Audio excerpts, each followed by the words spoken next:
when you're a student, you may have to get part-time work because reality is money might be quite tight.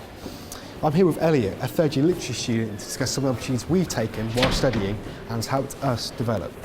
Elliot, so what opportunities have you taken? So in terms of work, I've done quite a bit on campus. I've worked as a cashier at one of the shops around here. I worked as a bartender on campus. I've worked in private events as a cocktail bartender as well. On top of that, though, I've also worked as a graduation ambassador, tour guide for some of the open days, as well as working as a social media manager, a content writer, a copywriter, as well as a video editor. So it seems I'm basically quite a bit. I've done a fair bit, yes, and the amazing thing was I managed to find all of that through the university, which kind of blew me away, I gotta say. When I came to uni when I was a fresher, I was convinced I needed to get a job straight away, so I started working at this nightclub in town. And I kid you not, it was terrible. God. The hours were all messed up, I got underpaid. And then in my second year, I got a job through campus jobs instead. And I think that obviously brought the benefit that I was working with sort of like reputable employers. So even if there were an issue, which it was very unlikely there would be, like I could go through campus jobs to support me. And so I got a second year job with working with kids, like Scholar Mentor or something like that. And I have no problems whatsoever. The pay was good, and because you're working through campus jobs, they sort of recognise you are a student, and like they're just so more lenient. I remember, like I say, I'll go back to freshers. Like I was going around just handing my CV to random places. I got turned away so many times. Like it was terrible. Oh God, same. Like campus jobs, it's just much easier because as well they give you support. So like my applications were terrible at first, but you can put like one-on-one like career meetings. And they went through my CV so well. Oh my God, I mean the career center has been amazing. It's got everything from even CV prep. You're right, and helping you develop that. It's even if you're not sure what you want to do in your life, if you go in and you've never worked before and you want to just sit down and say, how do I do this? What guide you in that process? I agree. You know, it's a matter of, I guess, as you say, figuring out what's around you and using that. You know, there is a lot of opportunities around campus and at the university, and I mean, might as well use it. It's right there. Obviously, like I've only had like a couple of jobs at the time, but I don't think I could do that much. Still manage to find that balance between working, socialising. So, like, how have you managed that? I mean, that's actually a really good point. I think a rule of thumb that I had to keep in mind is that you can do you can do anything at university. You can't do everything.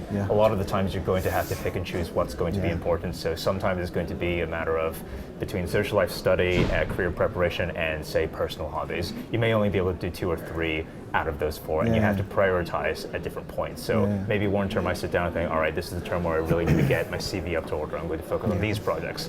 Other terms, I've got a little bit more free time.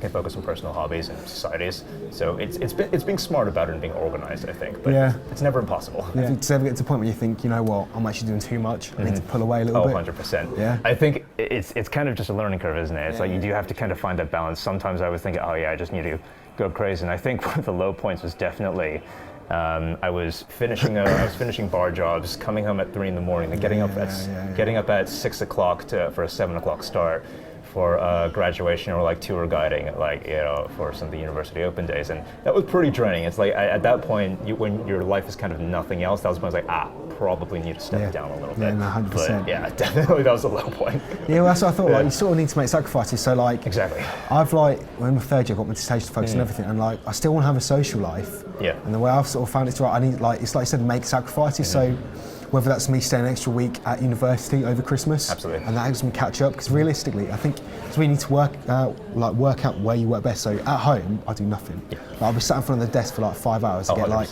less than a page done. So yeah, that's what I mean. Like, deciding to stay at uni, so you sort of realise your strengths as a worker. That's definitely right as well.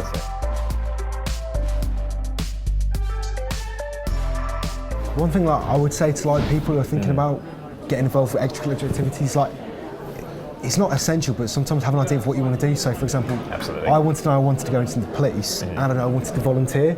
So I sort of tried to blend together. So there's like a police graduate scheme I was looking at. So the volunteering route I went down ultimately looked good on my application to the police. So like you say, it's not always essential, but it can always be like a good idea to think as early as you can about what you want to do, because then you can tailor what you do towards your later career. 100%. It's a matter of thinking ahead a little bit, isn't it? And just thinking, even if you're not certain of the direction, what kind of thing do I like? Finding a way to explore that while you're on campus. I think that's exactly it. Are you pretty like narrowed in where you want to go? Now that I'm in third year, and I think part of the thing is as well is that I'm a mature student. I'm considerably older than a lot of students that are here right now. And when I came in, I did have a set goal in mind, and that was figuring out, what that direction was, what exactly it was I wanted to do, and then making sure I built my CV the entire year. I think my goal was, when I graduate, have the equivalent of 1 year's worth of entry-level experience. And with everything that I've managed to find just here on campus, I've managed to hit that. So I feel pretty happy with it.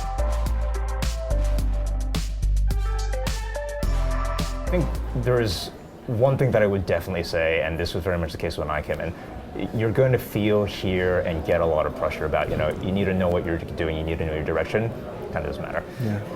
Yes, in the end it is kind of all right university, but coming in 18, 19, 22, 23, if you don't have a clear idea, that's okay. I think a much more productive thing is what I would advise myself if I was coming to university again, is have more the idea of, I'm not certain what I'm going to do, but when it happens, I'm going to be ready, I'm going to do it really well. Because your focus then becomes, what skills can I pick up? And it becomes, it's a good way to focus down. You focus on what skills are you doing now that's going to make your life easier. You remember the transition from college to university, right? How crazy that was. Not just in terms of the study, but like life things. Even just like shopping, cooking, socializing, finding advice. I still can't cook. Exactly. I feel like that's a pretty common story. But I mean, the thing about that is, like, when you leave university, you're going to experience that again, but far more intense. And I think that's something we have to kind of remember. So I'm talking about skills, and we're talking about making sacrifices of what you focus on. This is the one piece of advice I think I would give to every student, be it third year, second year, first year, even considering university. This is the rule of thumb that I keep. If you are finding that your time is going to something specific, which is keeping you from figuring out what your goals are, what your dreams are, and making that happen, that's what you need to work on, and that's the skill you need to work on right then.